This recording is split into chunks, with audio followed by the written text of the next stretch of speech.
السلام عليكم ورحمة الله وبركاته. إن الحمد لله نستعينه ونستغفره ونؤمن به ونتوكل عليه ونعوذ به من شرور أنفسنا ومن سيئات أعمالنا. من يهده الله فلا مضل له ومن يضلله فلا هادي له. أشهد أن لا إله إلا الله وحده لا شريك له وأشهد أن سيدنا ومولانا وحبيبنا محمدا عبده ورسوله. اللهم صل وسلم وبارك على سيدنا محمد وعلى آله وأصحابه والتابعين لهم بإحسان إلى يوم الدين. أما بعد، فقد قال الله تعالى في كتابه الكريم: قل بفضل الله وبرحمته فبذلك فليفرحوا هو خير مما يجمعون. وقال عليه الصلاة والسلام: كل أمتي يدخلون الجنة إلا من أبى. قيل ومن يأبى يا رسول الله صلى الله عليه وسلم؟ قال: من أطاعني دخل الجنة ومن عصاني فقد أبى. Para hadirin yang dimuliakan oleh Allah Subhanahu wa taala, sudah menjadi wataknya manusia, tabiatnya manusia, dia ini akan sungguh-sungguh dalam satu amal ketika dia mengetahui kehebatan dan keistimewaan yang memerintahkan amal. Kalau kita di tengah-tengah malam tidur, kemudian dibangunkan oleh teman kita, ayo bangun, bangun. Tentu kita akan malas untuk bangun. Karena kita tahu dia tidak punya kelebihan apa-apa, itu teman saya, umurnya sama dengan saya, maka saya tidak wajib taat dengan dia. Tapi kalau yang membangunkan itu orang tua kita, maka tentu kita ini akan ada lebih semangat untuk menuruti perintahnya. Karena kita tahu dia begitu banyak jasanya kepada saya, mendidik saya, menafkahi saya sejak kecil, maka dia berdiri menuruti perintah orang tuanya. Tapi kalau tengah-tengah malam tiba-tiba seseorang dapat satu surat, ditulis di situ, Tuan, nanti hari Senin Tuan dipanggil oleh Presiden untuk datang ke Jakarta sana. Maka mulai dapat surat itu dia sudah nggak bisa tidur. Waduh, dipanggil Presiden ini saya harus pakai baju apa? Saya harus pakai celana bagaimana? Cara ngomong yang benar, jangan-jangan salah. Kalau salah saya dihukum bagaimana? Bingung selama 3 hari sampai hari Senin dia nggak bisa tidur sama sekali. Karena dia faham yang manggil saya ini bukan orang biasa. Yang manggil saya ini pimpinan satu negara yang memiliki pasukan, memiliki kerajaan yang begitu hebat. Nah, tadi ketika maghrib kita mendengar hayya 'alas shalah. Bagaimana perasaan hati kita ketika itu? Apakah ketika mendengar hayya 'alas shalah hati kita bergetar, ini dipanggil oleh Allah Subhanahu wa taala, Tuhan semesta alam yang memiliki langit, memiliki bumi? Apa ketika kita mendengar hayya 'alas shalah kita lanjutkan ngopinya sampai mau qomat? Hadirin yang dimuliakan oleh Allah Subhanahu wa taala, ini menunjukkan kita belum kenal siapa Allah Subhanahu wa taala. Kalau kita melihat bagaimana makhluk-makhluk yang mengenal Allah Subhanahu wa taala, ketika bumi dan langit dipanggil oleh Allah Subhanahu wa taala. Faqala laha walil ardi itiya taw'an aw karha qalata ataina ta'in. Jadi langit yang begitu besar dengan bumi yang begitu besar, 7 peta langit ini dipanggil oleh Allah Subhanahu wa taala. Maka langit dan bumi ini datang dengan begitu ketakutan. Qalata ataina ta'in, ya Allah saya datang kepada Engkau dengan taat 100% ya Allah. Maka ada satu malaikat itu yang nyeletuk. Ya Allah, seumpama ketika Engkau panggil bumi dan Engkau panggil langit, tiba-tiba mereka berdua enggak mau datang. Ma kunta sani'an bihima, kira-kira Engkau akan apakan bumi dan langit itu? Maka Allah Subhanahu wa taala berfirman, kuntu amiran dabatan min dawabi fatabtali'ahuma. Kalau bumi dan langit enggak mau datang, akan saya datangkan makhlukku. Akan saya datangkan satu makhlukku yang bisa memakan sekali makan bumi dan langit dua-duanya. Malaikat kaget, ya Allah, Engkau punya makhluk yang lebih besar daripada langit dan bumi ya Allah. Hewan apa itu ya Allah? Di mana sekarang itu hewannya ya Allah?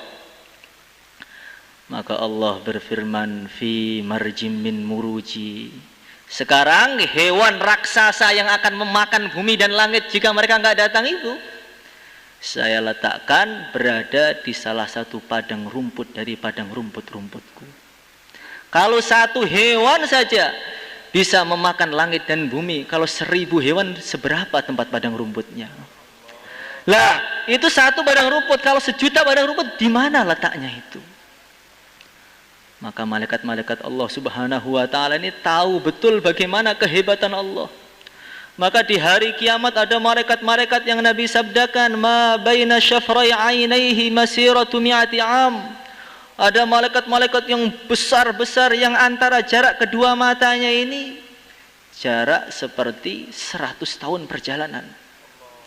Raksasa-raksasa yang begitu besar antara kedua matanya saya seperti itu, bagaimana kakinya, bagaimana dadanya. Saat itu di depan Allah Subhanahu wa taala mereka seperti anak kecil yang sedang kedinginan. Karena mereka tahu siapa Allah Subhanahu wa taala. Maka malaikat-malaikat itu aneh melihat manusia ini. Dipanggil Allah Subhanahu wa taala, tenang, Masya Allah, begitu hebatnya manusia di bumi ini. Bahkan dalam kitab Ihya diceritakan Rasulullah sallallahu alaihi wasallam beliau berjumpa dengan malaikat Jibril. Wahai Jibril, tampakkan bentuk aslimu. Ya Rasulullah sallallahu alaihi wasallam, kok enggak akan kuat? Saya ingin melihat sekali saja, tampakkan. Maka betul ketika malaikat Jibril menampakkan bentuk aslinya, Nabi enggak kuat langsung pingsan. Setelah Nabi bangun, wahai Jibril, ternyata bentukmu begitu besar sekali, mengerikan sekali. Malaikat Jibril senyum, ya Rasulullah sallallahu alaihi wasallam, kaifa idza ra'aita Israfil? Ini belum ada apa-apanya dengan malaikat Israfil ya Rasulullah sallallahu alaihi wasallam. Israfil itu kepalanya bagian atas di arsy, sedangkan ujung kakinya di bawah bumi. Lah malaikat yang begitu besar itu ketika mendengar Allah itu mengecil-mengecil sampai kal usfuril qadim, kal usfuris shaghir, seperti burung pipit yang sedang kedinginan. Kenapa seperti itu? Karena mereka tahu siapa Allah Subhanahu wa taala. Hadirin yang dimuliakan oleh Allah Subhanahu wa taala. Maka nanti di akhirat ketika hari kiamat Allah datangkan para nabi, para rasul, mereka begitu ketakutan. Yauma yajma'u Allahu ar-rusula fayaqulu madza ujibtum? Qalu la ilma lana innaka anta 'allamul ghuyub. Ketika para nabi yang pertama kali dipanggil, wahai para nabi, gimana tanggapan umatmu ketika kamu berdakwah di dunia dulu? Saking takutnya para nabi kepada Allah, pertama kali nggak bisa jawab, ilmunya hilang semuanya.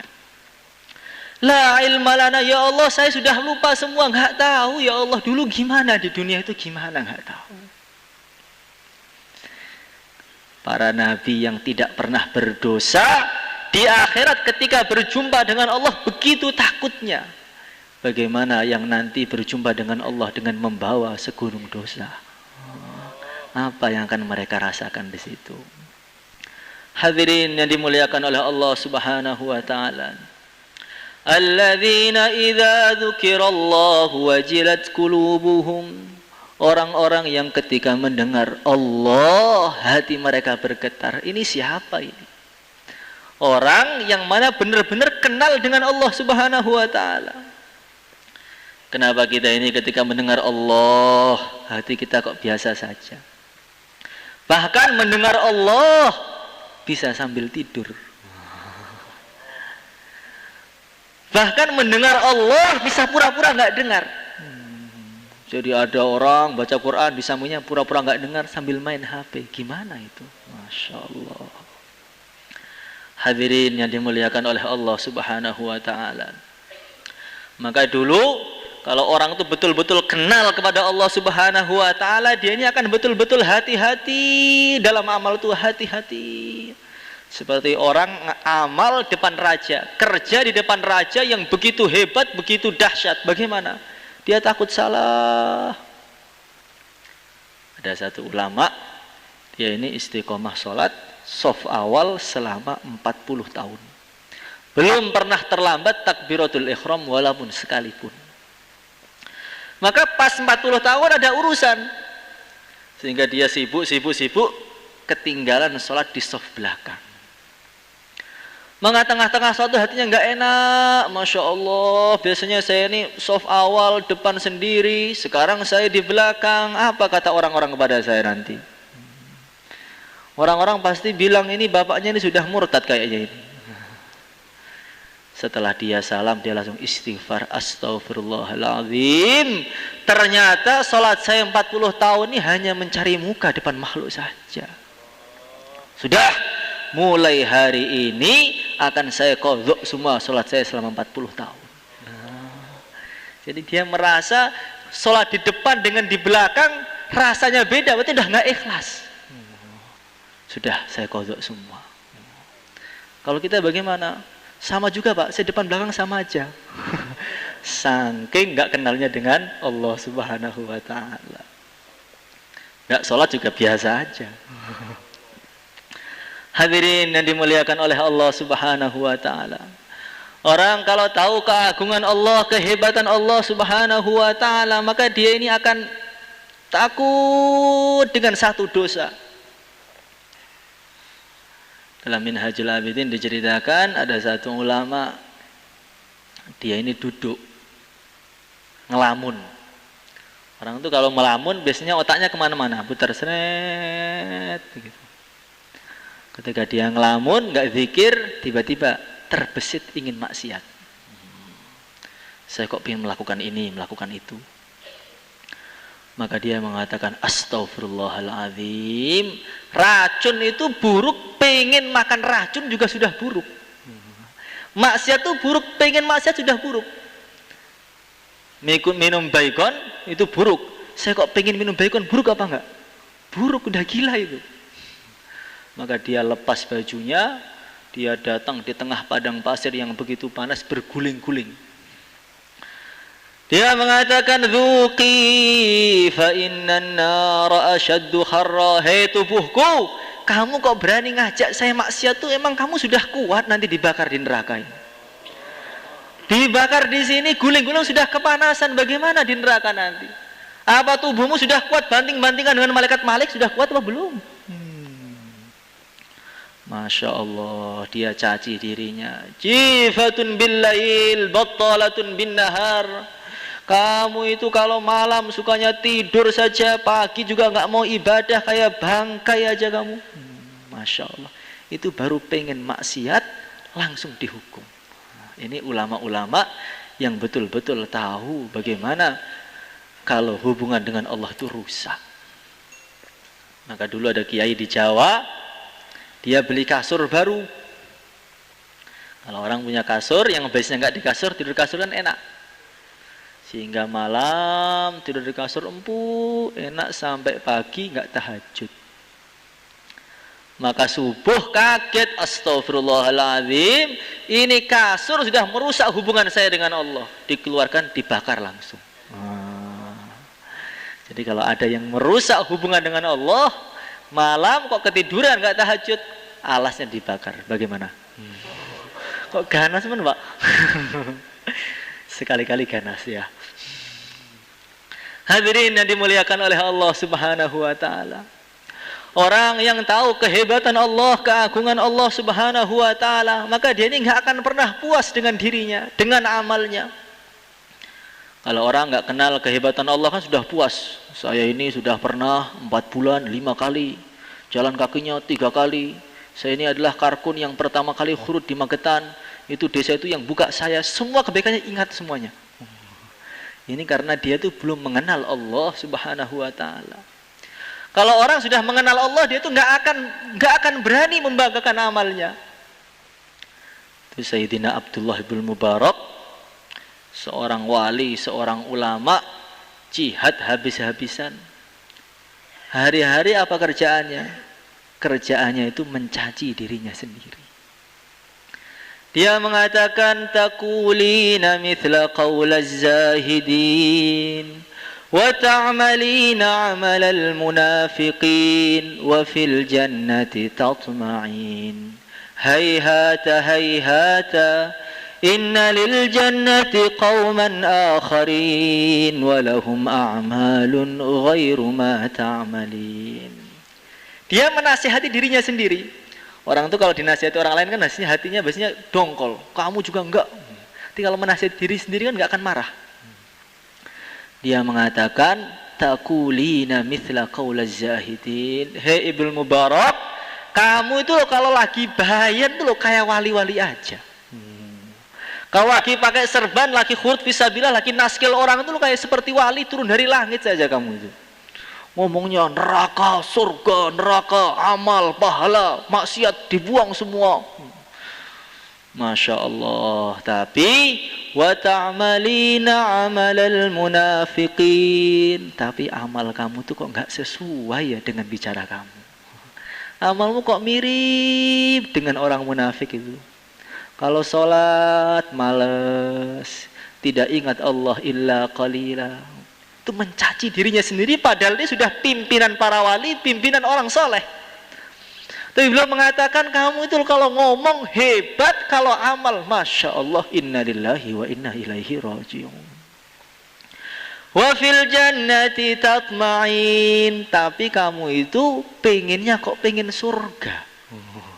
Amalnya buruk, pengennya masuk surga Firdaus, dapat 2,5 miliar bidadari.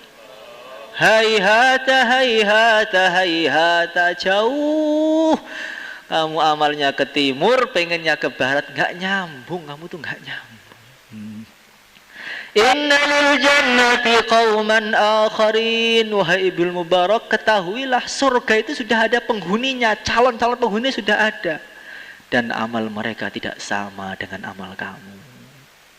Mereka zikir, kamu menggunjing orang.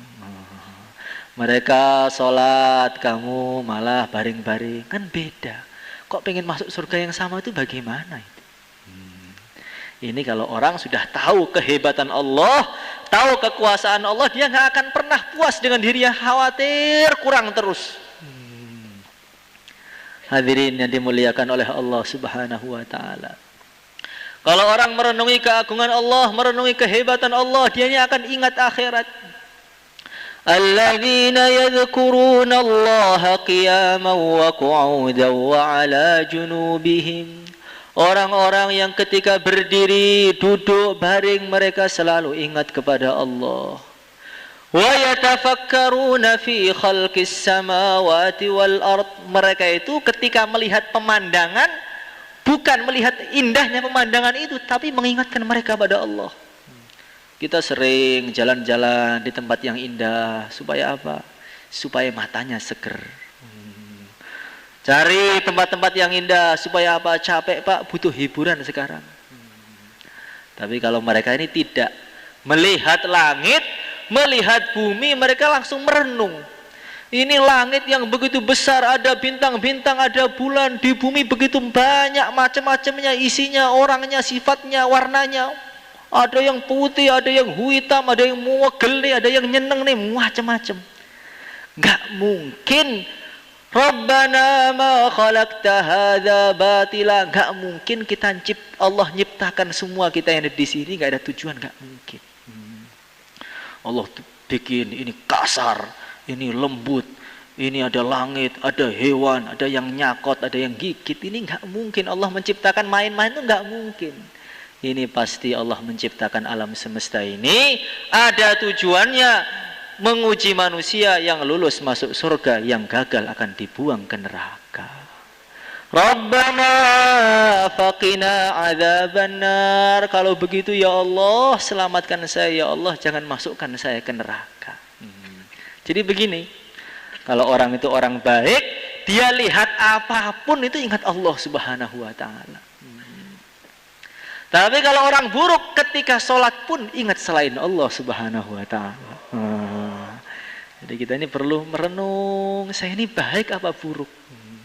Di depan Allah, tengah-tengah sholat, sama sekali nggak ingat Allah. Bahkan kalau orang ditanya tadi maghrib, bacaannya sholatnya apa? Apa tadi ya? Lupa, saking tawajuhnya itu. Masya Allah, saking tawajuhnya kepada selain Allah Subhanahu wa ta'ala. Hadirin yang dimuliakan oleh Allah Subhanahu wa ta'ala. Dan nanti kalau orang itu sudah ingat akhirat, dia tidak akan pernah menunda-nunda amal. Dulu itu ada seorang pasangan suami istri. Dia ini ibadah nggak pernah capek selama 40 tahun.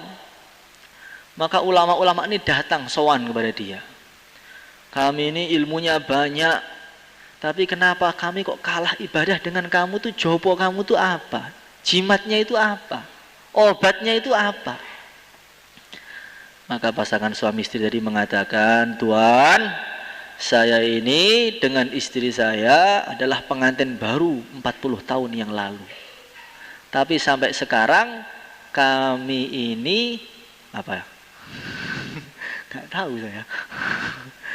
Jadi dulu ketika pengantin baru, saya ini ngomong sama istri saya, istriku, ini hari ini adalah malam pertama kita, malam yang paling indah di dunia katanya itu. Katanya loh, katanya. Saya belum tahu soalnya, jadi katanya.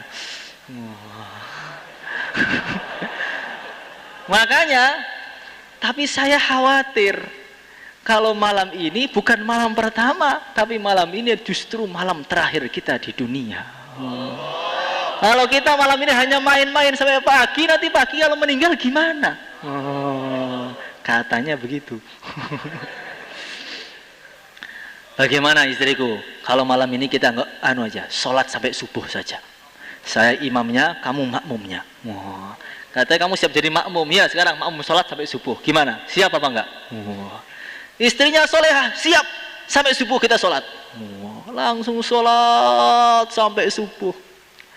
Setelah subuh suaminya mengatakan, hei istriku, jangan-jangan pagi ini pagi yang terakhir juga. Gimana kalau pagi ini kita puasa saja, kita tunda aja malam pertama, pagi pertamanya. Paginya puasa lagi, malamnya gitu lagi, nggak terasa 40 tahun. Belum pernah nyicipi istrinya itu. Hadirin yang dimuliakan oleh Allah Subhanahu wa ta'ala. Kenapa kita kalau diajak amal kita tunda-tunda? Ayo Pak Khurut, insya Allah bulan depan aja. Ayo Pak masjid, ya bentar lagi. Ayo tahajud, ya nanti. Kenapa kita menunda amal? Karena dalam hati kita merasa umur saya ini masih panjang sampai melewati 1000 tahun. Saya masih mau nikah, belum punya anak yang sudah nikah, nanti anak saya belum mantu, saya belum punya bisnis ini, bisnis itu, sawah saya belum panen, terus bayangkan ini, tengah-tengah dia bayangkan cita-citanya. Wajat sakratul mauti bil haq. Datang Israel, disentil kepalanya, langsung copot nyawanya. Disitulah penyesalan yang selama-lamanya. Coba kalau dapat pengumuman, Pak, besok pagi Bapak mati. Kira-kira malamnya mau ngapain? Bisa main game, bisa? Bisa ngobrol, ngopi sampai subuh, bisa? Tidak bisa. Malam langsung ke masjid, tobat, ya Allah, dosa saya ampuni, ya Allah. Mari gitu. Makanya Nabi mengatakan, Sallu salatal muaddi', salatlah seperti salat itu adalah salat yang terakhir. Nanti kita rasakan ketika Isya, ini Isya saya yang terakhir. Nanti betul-betul gimana, Pak? Ya jangan gitu, insya Allah masih panjang umurnya. Tapi rasakan Isya yang terakhir, saya tidak akan ada kesempatan Isya lagi selain hari ini. Nanti tawajuh, takut, gak diterima Allah, gak mikir apa-apa. Hadirin yang dimuliakan oleh Allah Subhanahu wa ta'ala. Kalau orang ini ingat akhirat, maka dia ini akan takut dan bisa meneteskan air mata. Al-Imam Al-Ghazali dalam Mukasyafatul Qulub beliau bercerita, tengah-tengah malam ini Sayyidah Aisyah tuh nangis sampai neteskan air mata kena pipinya Nabi sallallahu alaihi wasallam. Maka Nabi tanya, "Ya Aisyah, ma yubki, wahai Aisyah, kamu kok nangis itu sedih kenapa?" Istri kita sering nangis apa enggak? Sering, Pak. Kenapa? Kurang uang belanjanya. Ini Sayyidah Aisyah tengah-tengah malam tuh nangis sampai enggak bisa dihentikan. Wahai Aisyah, ma yubki, kenapa kamu nangis itu kenapa? Sayyidah Aisyah mengatakan, ya Rasulullah sallallahu alaihi wasallam, saya kepikiran ya Rasulullah. Kepikiran apa? Nanti engkau di akhirat tuh masih ingat dengan saya apa enggak? Saya ini mikir akhirat, saya bingung. Jangan-jangan di dunia bareng, di akhirat kita musuhan.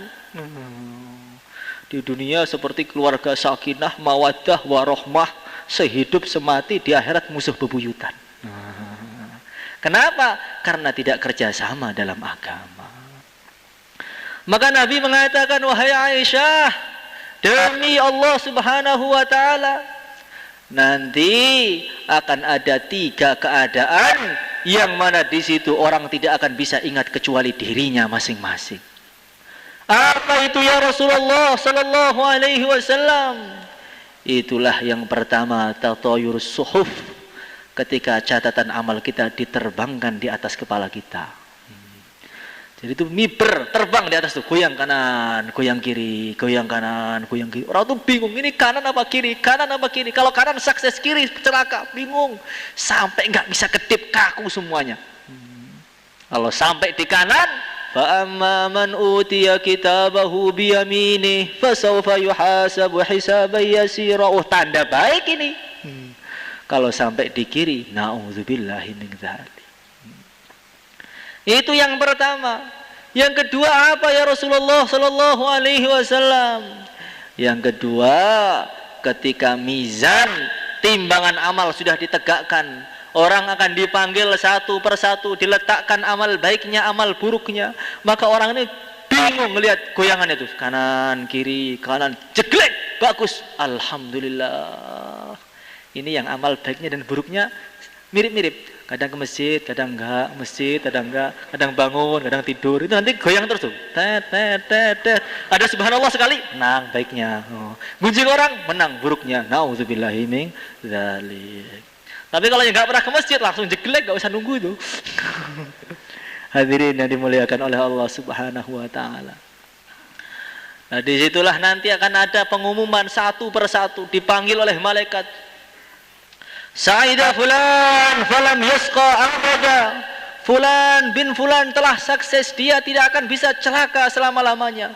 Itulah pengumuman yang sebenar-benarnya pengumuman.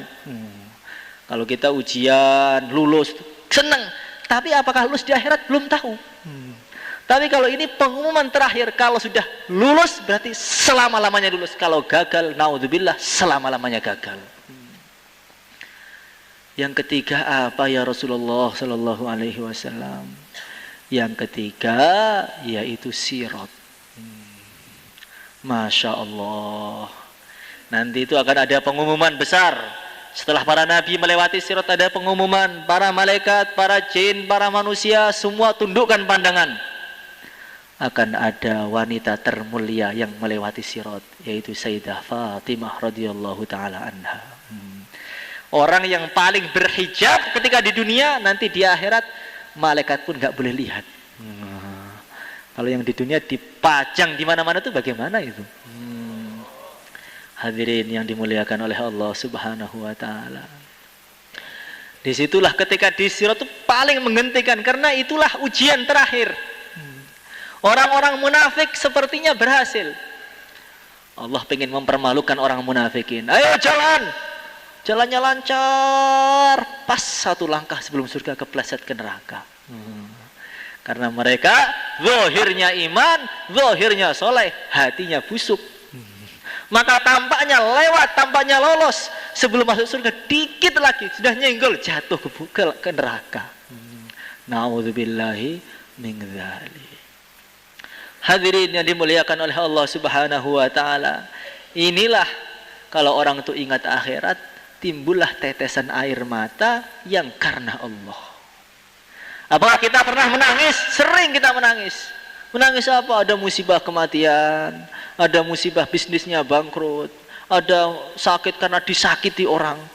Sakitnya nggak hilang-hilang sampai 10 hari. Kenapa kamu nangis? Dia menyakiti hati saya, Pak. Masya Allah, sampai nangis, doakan jelek semua. Ya Allah, azab dia seperti azabnya kaum Ad, kaum Samud. Masya Allah, Kang, begitu teganya dirimu. Hadirin yang dimuliakan oleh Allah Subhanahu wa taala. Tapi apakah kita ini pernah nangis karena tangisan tadi kita mengingat dosa kita yang lalu? Ya Allah, dulu saya dosa ini, bagaimana di akhirat nanti? Netes air mata. Pernah nggak seperti itu? Lah itulah tangisan yang akan menjadi tabungan kita di akhirat. Hadirin yang dimuliakan oleh Allah Subhanahu wa taala. Dalam satu hadis diceritakan nanti air api neraka ini akan keluar mengejar orang-orang iman orang-orang kafir di mahsyar sana. Maka umat Muhammad ini datang sebagai pahlawan. Dia mengatakan bihaqqil musallin, bihaqqis shaimin, irji'i. Wahai api, dengan berkahnya orang salat, berkahnya orang dakwah, berkahnya orang zikir, kembali ke neraka. Tapi apinya nggak mau kembali. Apinya terus ngejar, mau dimakan semua orang di sana. Maka malaikat Jibril datang membawa satu gelas. Ya Rasulullah sallallahu alaihi wasallam, ini ada gelas, engkau perciki itu api dengan isi gelas itu. Diambil satu tetes, dilemparkan, langsung padam api neraka. Ya Jibril, ma hadzal ma? Ya Jibril, ini air apa? Wahai Jibril, kok sakti sekali, air apa ini? Maka malaikat Jibril mengatakan, hadza ma'u dumu'i usati ummatika alladzina baqaw min khasyatillah. Ini adalah air mata dari tangisan umatmu yang ahli maksiat, mereka tobat saking takutnya pada Allah. Itu mahal sekali. Masya Allah. Kalau saya nggak pernah bikin dosa, saya tangisi apanya? Yang ditangisi perasaan, itulah perlu ditangisi. Perasaan nggak punya dosa itu perlu ditangisi, karena berarti dia menentang Allah hari-hari nggak merasa. Hadirin yang dimuliakan oleh Allah Subhanahu wa taala.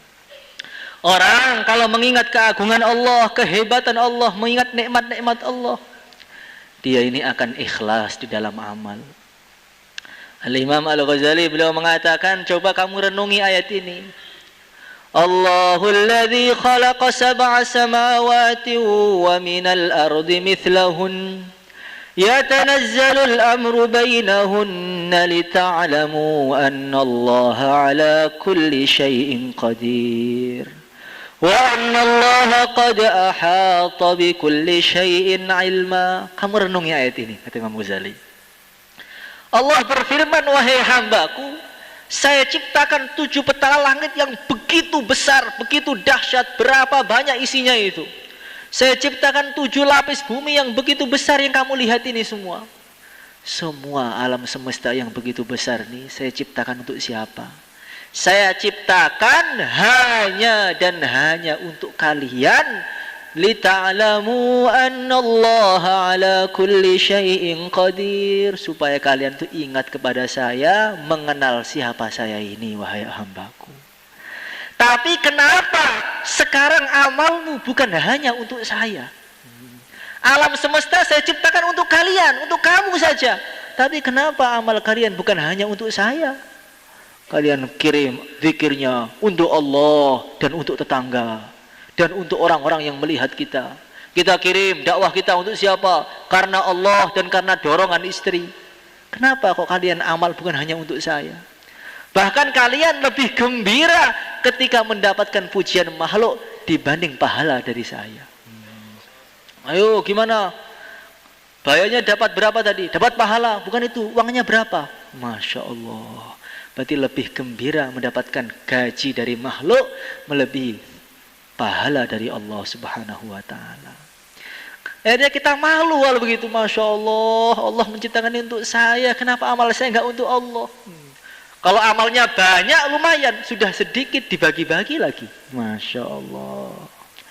Hadirin yang dimuliakan oleh Allah Subhanahu wa ta'ala, maka sudah sepantasnya orang yang amal bukan karena Allah, amal karena makhluk, nanti di akhirat akan ada, dia ini akan mendapatkan dua fadihatan, akan dipermalukan dua kali.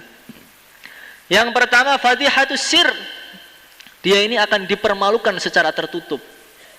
Ketika kita sholat tadi maghrib, kemudian sekarang kita bayan, sekarang kita habis ini mau isya. Setelah amal, nanti amal kita ini akan dibawa malaikat naik ke langit. Mubtahiji nabi, malaikatnya gembira, masya Allah. Ini karpun jos habis sholat, habis zikir, dibawa ke langit, dilaporkan pada Allah Subhanahu wa ta'ala. Sampai di depan Allah, Allah berfirman, rudduhu ila sijjin fa innahu lam yuridni bih. Wahai malaikatku, amal dia buang ke neraka karena dia tidak menghendaki aku dalam amalnya. Sehingga setiap naik dibuang, naik dibuang, naik dibuang, sampai malaikat itu hafal. Orang ini kalau amal mesti ditolak Allah. Sehingga dia di dunia itu kondang, ma'ruf, ini orang zuhud, alim, soleh, doanya kabul, makbul indallah. Tapi di sisi Allah, di sisi malaikat terkenal, dia ini adalah orang yang paling buruk dan belum pernah diterima amalnya oleh Allah. Ini namanya fadihatus sir. Fadihatus sir itu dipermalukan tapi nggak kelihatan. Dipermalukan tapi yang dipermalukan pede. Pede, masya Allah, sholatnya khusyuk sepertinya. Padahal di kalangan para malaikat sudah terkenal ini adalah seorang yang selalu ditolak oleh Allah Subhanahu wa ta'ala. Yang kedua, orang yang riya ini akan mendapatkan fadihatul alaniyah. Akan dipermalukan secara terbuka. Kapan itu? Nanti di akhirat. Akan dipanggil ulama yang hafidh Quran, masya Allah, santrinya ribuan. Allah berfirman, alam u'allimka ma anzaltu ala rasuli. Hei hambaku, kamu dulu saya kasih ilmu, betul apa enggak? Betul ya Allah. Kamu apakan ilmumu itu? Ilmunya saya amalkan 24 jam. Quran saya baca, qara'tuhu ana al-laili wa atrafan nahar, satu hari satu hataman saya ini. Ini orang soleh betul ya Allah. Maka Allah berfirman, kadzabta, kamu bohong. Kamu dulu setiap kamu imam baca Quran, kamu itu pengen nyari nama dari makhluk fulanun qari. Dia itu suaranya bagus, Qurannya lancar, biar dapat undangan hataman, biar dapat amplop, ya kan? Nah, sekarang kamu minta pahala kepada orang yang kalian dulu amal karena mereka. Minta sana. La khalaqa lakal yaum. Hari ini enggak ada pahala dari saya. Minta sana. Didatangkan orang ahli jihad 4 bulan setiap tahun, 20 jam per hari. Ini jos betul itu. Gimana di dunia ya Allah? Semua pintu-pintu sudah saya datangi, dari pintu ke pintu, dari jendela ke jendela. Saya enggak pernah bernafas kecuali mengingat Allah Subhanahu wa ta'ala. Nafas saya isi dengan dakwah semua. Iman yakin 25 majelis, 2500 majelis per hari. Maka Allah berfirman, kadzabta, kamu bohong. Kamu dulu job itu karena kamu supaya dikatakan dia ini adalah penanggung jawab yang hebat. Sudah dapat nama kamu? Sudah. Dan pahala sudah kamu ambil di dunia, sekarang masuk ke neraka sana. Maka Nabi Muhammad langsung memukul pahanya. Beliau mengatakan, ulaika awwalu khalqin yush'aru bihim naru jahannam. Mereka itu adalah makhluk-makhluk yang mana Allah Subhanahu wa taala masukkan pertama kali di neraka jahanam. Jadi di neraka jahanam itu yang masuk pertama kali siapa? Orang-orang yang amal bukan karena Allah. Tapi kalau saya, Pak, amal saya ini karena Allah terus. Jangan ngomong begitu dulu. Ikhlas itu nggak mudah. Jadi ada ini kisah nyata. Ada orang mau khurut. Ketika mau khurut, dia itu punya jam tangan. Saya mau khurut, tapi sekalianlah nanti mau saya jual ini jam tangan ini buat tambahan bekal. Salah apa enggak? Enggak salah. Dia betul. Berangkat, Bayan Hidayah. Sebelum berangkat dia tidur. Ngimpi berjumpa dengan malaikat-malaikat tim taskil. Jadi ada malaikat tim taskil yang merekap harian itu ada. Ditulis. Hari ini jamaah 10. Fulan bin Fulan keluar fisabilillah, tujuannya ini. Dia dengarkan awal sampai akhir enggak ada namanya. Maka demo langsung dia enggak terima. Hei malaikat, kamu enggak adil kamu itu. Enggak adil gimana? Saya ini khut fisabilillah ini sudah Bayan Hidayah. Sah belum pulang saya ini. Maka malaikat mengatakan enggak. Kamu sudah ditulis di buku lain, kamu khurut untuk dagang. Dagang itu tambahan, intinya khurut tambahannya dagang, nggak apa-apa kan? Nggak, selagi masih ada karena yang lain, Allah tidak akan menerima. Ini di majelis ini malam markas ini ada malaikat yang rekap juga ini. Fulan misalnya itikaf, niatnya apa? Takut istrinya. Di rumah bosen dengerin suaranya istrinya ngomel terus, akhirnya ke markas. Fulan bin Fulan ngapain ke markas? Karena nyari teman ngopi. Fulan bin Fulan ngapain ke markas? Nagih utang ke temannya kemarin. Masya Allah, itu udah direkap semua itu. Malaikatnya di sini samping ini. Bulan ngapain bayan? Disuruh kiai. Masya Allah, itu ada pahalanya nggak kira-kira ya? Masya Allah. Hadirin yang dimuliakan oleh Allah Subhanahu wa taala. Maka kita ini hanya bisa satu, tobat terus sudah. Nggak bisa ngapa-ngapain. Yang kita banggakan itu sudah nggak ada. Amal sudah dikit, banyak lalainya. Hadirin yang dimuliakan oleh Allah Subhanahu wa taala. Yang terakhir, kalau orang itu selalu ingat kepada Allah, ingat nikmat-nikmat Allah, ingat rahmat Allah, akan timbul rasa cinta kepada Allah Subhanahu wa taala.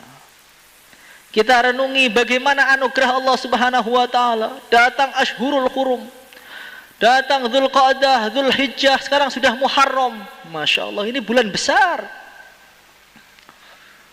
Yang mana Nabi sabdakan, yang tanggal 10 Muharram itu melonggarkan keluarganya, akan dimudahkan rezekinya selama 1 tahun. Maka di Mesir sana, ada masjid jami' namanya Masjid Amr bin As. Pas hari 10 Muharram, ada orang pengemis. Karena dia dengar hadis ini, kalau orang melonggarkan saudaranya di 10 Muharram, nanti akan dilonggarkan oleh Allah rizkinya. Dia nggak punya uang, gimana cara melonggarkannya? Ada dia ngemis, Tuhan, saya ingin ngamalkan hadis tapi nggak punya uang, saya minta uang. Saya juga nggak punya. Datang lagi, ditolak puter, nggak ada yang mau ngasih. Sampai akhirnya ada satu orang. Kamu ngapain ke sini? Saya ini hari penting, hari besar 10 Muharram ini, saya pengen minta uang untuk melonggarkan anak istri saya biar dapat fadilahnya 10 Muharram.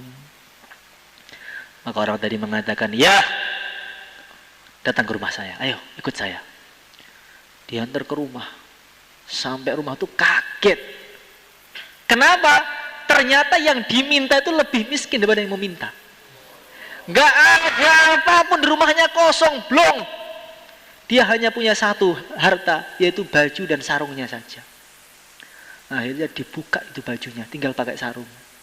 Dibuka, Tuhan sudah, saya hanya punya satu ini untuk kamu. Maka pengemis langsung doa, ya Allah, sebagaimana dia memberi baju saya, berilah baju dia dari surga, ya Allah. Akhirnya malam itu tidur.